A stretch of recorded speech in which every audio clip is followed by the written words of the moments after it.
Bismillahirrahmanirrahim. Assalamu alaikum everyone. My name is Fizan Ali Software Wala, level 1 student at Rehan School Islamabad campus. Today we are honored to welcome Tara Brown-Coleman and a digital creator, educator and alignment who helps people turn their ideas into reality through creativity, education and purposeful action. So first of all, could you please introduce yourselves to our audience? Yes, good morning, good evening, good afternoon, everyone. My name is Tara Brown-Coleman. I am a 27 plus year educator, digital creator, author, and graphic designer that I work with students in English 12, with British literature, that's my favorite. And I also work with graphic designs, and I also work with consulting anyone who needs work with writing, anyone who needs work with designing, working with websites, working with anything of that nature. So that's what I do. That's really great. I'm also digital creator, graphic designer, video editor, and also software developer. Awesome. I can make all type of websites and also make AI chatbot for companies because companies cannot answer to their clients 24 hours. So AI chatbot can manage their all social media accounts, all their businesses. Fantastic. I love it. I love it. I need to learn from you. Okay. So ma'am, my next question from you is that what inspired you to become an educator and digital creator? I've learned from my mother, my grandmother, and my great grandmother. All three of them were educators. So this was set up for me to be an educator. I loved what they do with children, with teaching, teaching different ideas, and just learning from them that this was a way to teach someone something that they could take from their classroom and develop into a level of skills. So it's not just what you learn in the classroom, it's what you can take from there and build upon into something greater. And also going into digital design, going into graphics, it played to my creative side. I always like to draw, I like to write, I like to create things, like to create stories. So being able to do that on now this platform with computers was always doing that on paper. Now being able to do that digitally, it's just moving into a different realm of technology, into the new era. So this is something that I've always loved to do.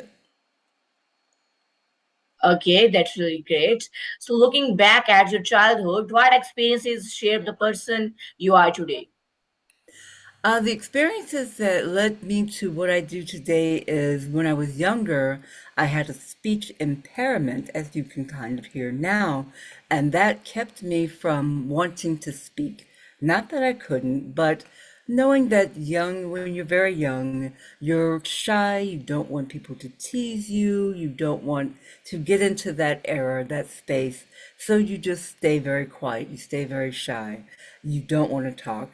And then I had in school, I had different teachers, unfortunately, who would say that I couldn't learn something because I also was dyslexic. So it's not I could not read. It took me a little longer to figure things out. So my mother, being an educator, was very encouraging. So she always made it known to me that I could do what everyone else did. I would just have to figure out a way to get it done.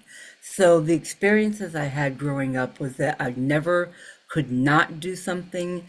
I just had to figure out another way to get it done. So that was always a motivator. And she used words to motivate me. And one word she started out with the word icon, ICON. And she said that word meant I can overcome nevers, NEVERS. So anytime someone said the word never to me, remember, you're an icon. You can overcome that.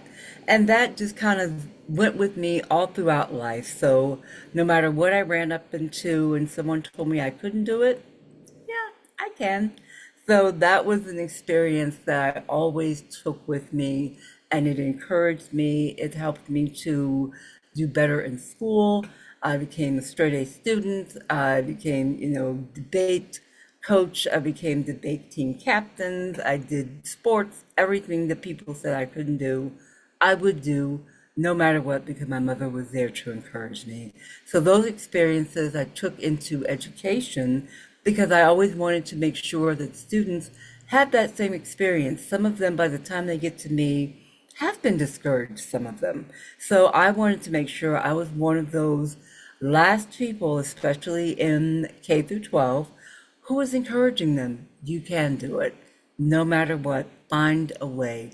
There's always a different path to get to the same destination. We don't all have to take one path. So those are some of the experiences that I had as a child that I translate over into what I do today. Even when I talk to adults with consulting, same thing. You have a vision, I'll help you find it, even though it might not be a path I would take. It's your vision, and it's up to me to help you make it come true. Okay, that's really great. So, how would you describe you in 3 words? Determined, resilient, and stubborn. Great. I really like. Okay. So, what personal values have guided you, your life career? Personal values, they include being morally morally true, no matter what. That has to be first. If it's not ethical, if it's not true, I'm not going to do it. If it is not something that's going to be worth my time, so that means that I don't just do things just to do them. So valuable time, I find that is something that everyone should have in their life. You don't just do things just to do them, just because someone else has said that they need to be done. It needs to be something that's worth it to you. And also, you need to know that honesty is the best policy, no matter what. So, someone who is around me, they just know, don't ask Miss Coleman because she's going to tell you the truth. I'll say it in a nice way, but it's always going to be the honest truth because that's the way that I grew up, and that's what I feel is best. And always hard work. I'll stay up for hours doing something. Do you always have to stay up for hours? No, you can find a way to be efficient, and there are ways that I learned to be efficient. But if it takes a few extra hours to get it done properly, I'm going to do that. I don't cut corners. That's not the way you get things done and have people value you.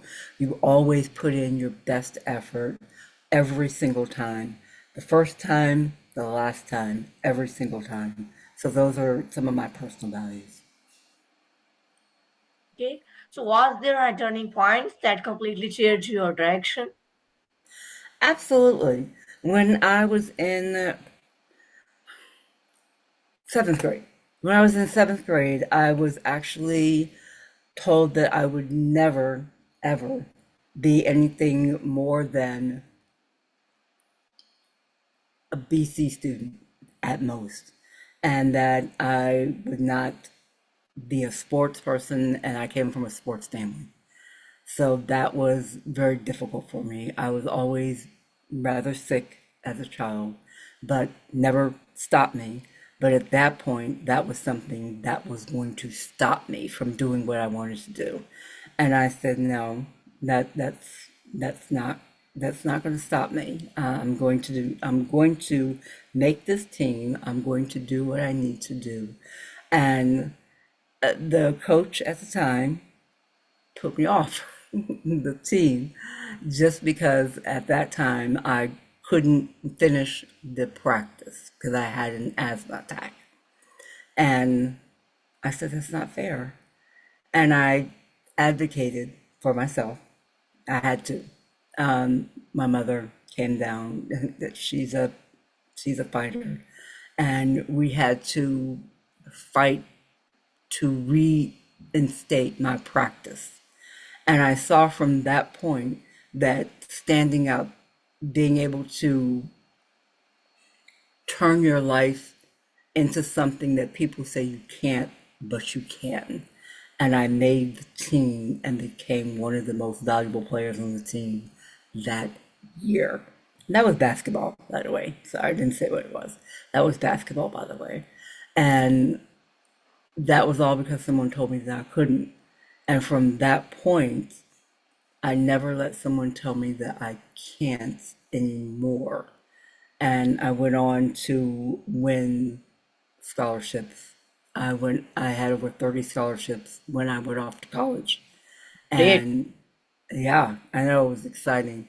And when I went to master's degree, when I went to my second master's degree, when I got my EDS, all of these things were things that people said that I could not do, but I did. And it all came from that one turning point of someone telling me that I couldn't make a team because I was too sick to do it. And that's never going to be me. Oh, so how do you define success in today's world? Success is you never giving up, finding a win in every single day. If you can lay your head down on your pillow at night and say, I've done my best, then that's a success. If your road is leading to a destination that you can say every day, I've made progress in that destiny, in that destination, then that's a success. Having a plan, that's where most people stop. They have an idea, but then they don't have a plan. If you have an idea, then you have a plan to get there. Then you have the people around you who can help you to get there.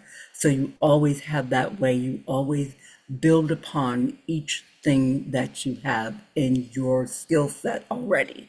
So there's always something you do each day to get you to that destination, whatever it might be. Your destination might be, I'm going to read 15 books by the end of the summer. Well, what did you do today to get to that destination? Your destination could be, well, I'm going to have a PhD by the time I'm 30. What are you doing today to help you get there? So your success is always, what are you doing each day to help you get to that final destination that you have planned? Okay, that's really good one, and I really like it. Your advice. Okay, so you work with Prince William County Public Schools. I do. What do you enjoy most about being an educator? I love being able to share information that's not just what people expect it to be. What I teach is British literature, which is so in most students' mind, because I teach teenagers, so in most students' mind, oh wow, that's so far back in the past. What does that have to do with me today? But what I teach, I tell them that the skills that I'm teaching you is only we're using the stories to teach those skills. We're only using the stories to teach what those characters, what those people, if they're real life people, what they learned, those same lessons can be used today because lessons have been learned from the beginning of time and they haven't changed. So, what, for example, Macbeth may have not learned as a tragic hero is something that you can take today and still learn from so that you don't make those same mistakes. So that's what I love about teaching the way that I do and the what I teach is that those skills go far beyond what we learn in the classroom. You're going to learn to read, you're going to learn to write, and that reading, you're going to be able to understand, translate, and use information beyond the reading of the literature and the reading of the newspapers and the reading of the articles. You're going to be able to read resumes and read contracts and read all of these things that are in the business world or in the graphic world or in the technology world or in the medical world or wherever you are. If you're writing, it's not just writing an essay. Now you're going to be able to write a technical paper. You're going to be able to write and respond to a medical article that you might write. You might be able to write something, a law. You may be able to write a law that goes into law. So you may be write a proposal. So these are different things that you do if you're doing research. That's across fields. So everything that I do in my class, those skills go beyond my class. So I love teaching because teaching is an across the board concept. It's not just in the classroom. And the more that the students understand that, I think that they finally get it by the time mine graduate, because I teach 12th grade. So when they graduate, like, oh wow, these are skills I can use elsewhere. Okay, I'm also small teacher.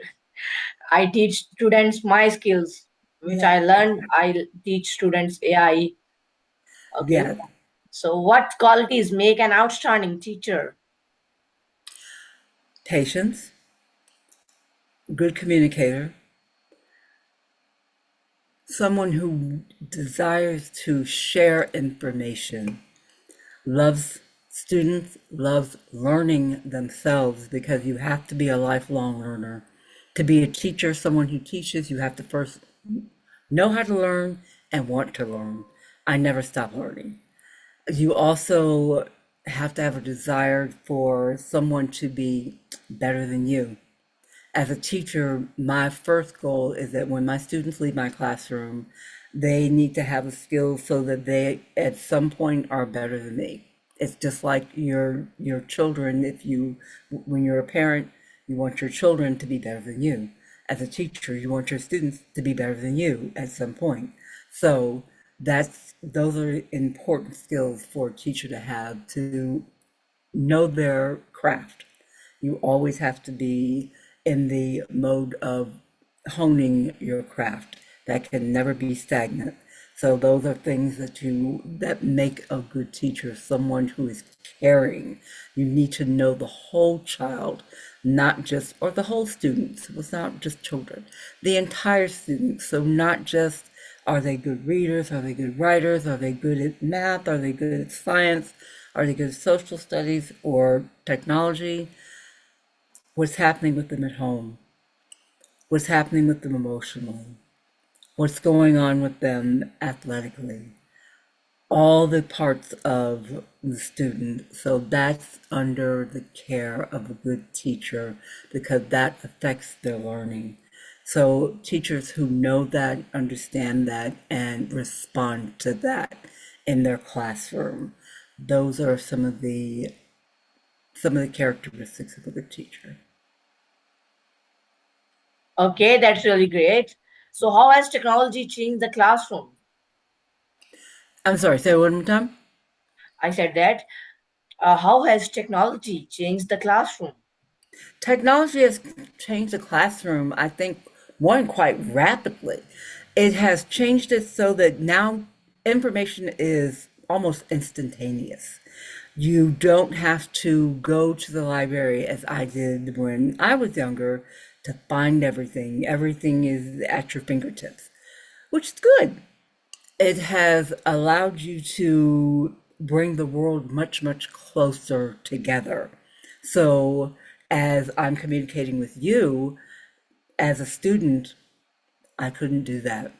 That called for getting on a plane, that called for coming face to face with you and having a conversation. Whereas now we have Zoom, we have, you know, teams, we have different communication skills, but we also have the ways that libraries across the world are open to us now online, where before we had encyclopedias. Not that those are something that you should not be aware of or use. I always say, I'm never going to say you don't go to the library. Never, ever, ever, because I'm a library lover, absolutely. But now the library is right here with you. So technology brings those things to you. It brings the world to you so that you, as a student, as a person, just in general, you now can become more open, more advanced in your knowledge of what's around you. You are not as closed as we once were. So that's important as far as technology is concerned. And in the classroom, I'm able to teach students on a different level, those who don't understand as much with just me speaking can now use some of the technology that is available, that's open Exactly. for them. So I think that's important. It's important that they're able to express themselves. Technology allows them to do that on different levels, on different ways that were not available before. So these are positives. These are positives. Some of the things that are things we need to be careful of is that it can make it harder for the generations now to know how to communicate face to face because we are so technologically bound that doing face to face communication is more difficult. It's not impossible. It's just something we have to practice. It's something we have to continue to practice.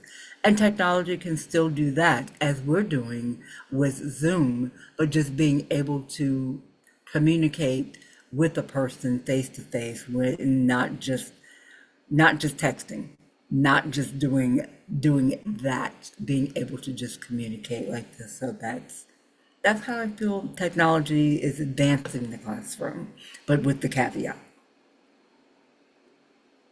Okay, that's really great. So, ma'am, my next question: what life lessons have your students taught you? My students have taught me very much to be open to learning differently and to have different expectations for each child, as I have before, but even more so now. Now that things can be done quickly, quicker, more efficiently, then the 12 steps I might have learned it now can be done in two. And they've taught me that. And it's okay, Miss Coleman, I can do it this way. All right, because, some things I used to, no, you have to do it this way. But why when I can do it that way? And I had to learn that's the way of the world now, and it's okay. They also taught me that it's okay to not be perfect, and you can still be a teacher and not be perfect. When I was younger, I thought that you just had to know everything and be everything, and you don't. And that's what I tell my students day one.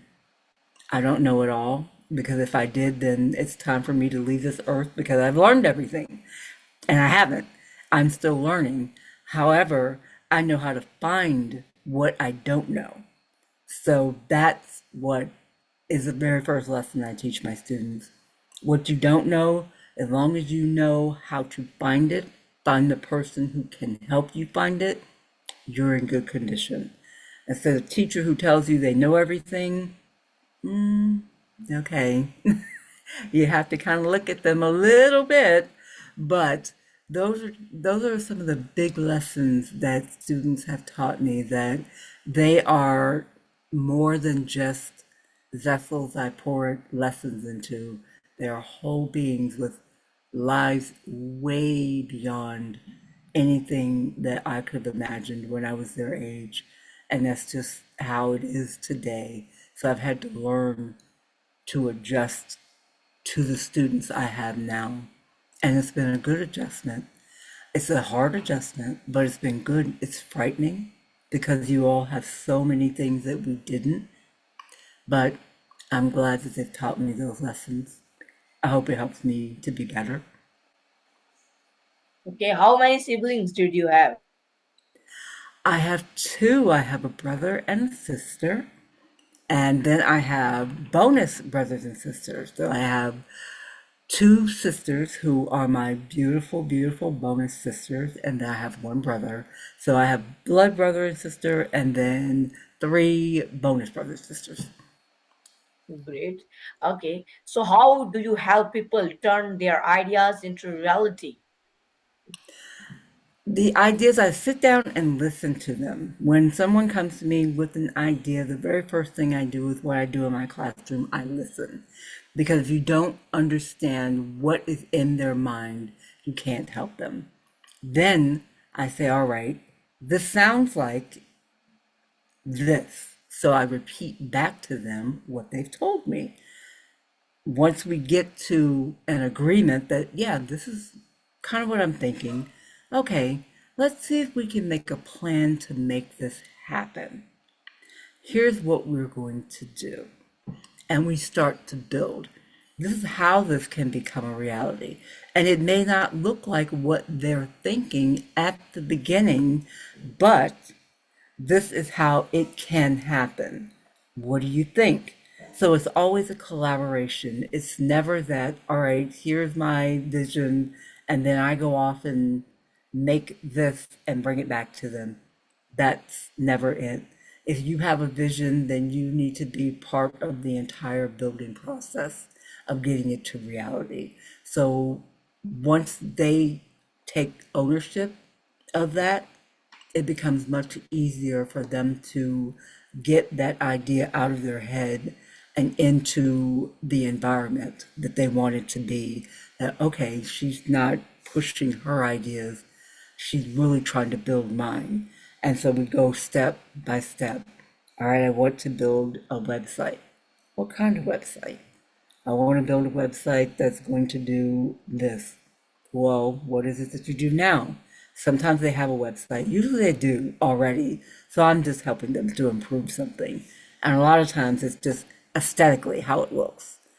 But what do you want it to look like? And then they'll describe it. I'll repeat it. Then I'll tell them what can be done. Okay. Then we go from there and we start building. And it's always going back and forth. I'll bring it back. Does this look better? Yeah, but.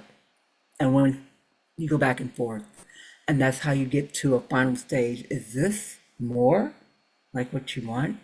Perfect. Great. That's where we are. And that's how I do with my students as well when we're writing. I think about who they are. I've listened to who they are. I know them usually by now. This doesn't sound like you. How about something along this route? That sounds pretty good. All right, write like this. Then bring it back. They bring it back, and we go that way. So you're taking more ownership. For me, it's important that you take ownership of your plan. Then it becomes you. You then become invested in how good it looks, how well it operates, what it does. Sometimes they don't know. That's when you step in more and give them more ideas. But a lot of times they do know, they just don't know how to word it. They don't know how to set things up. They don't know how to make things become that end product. So you just need to give them that little map to go from A to B. Okay, that's really great and good one answer. So, do you have any last advice for our audience? Last advice, always go with what you know first and build upon that. Surround yourself with people who are not just like minded, but who are wiser. You should never be the wisest person in the room. There always should be someone wiser in the room that you can learn from. Then, when you learn from them, take what you learn and build upon that. Every single day, build something upon what you already know. So when you get to your destination, from there, build a new destination. Never stop learning, never stop growing. Take the technology that we have today because it changes every single minute of every single day. Take the technology we have today, use that to help you grow and build because tomorrow there's going to be something else and you'll be ready for it.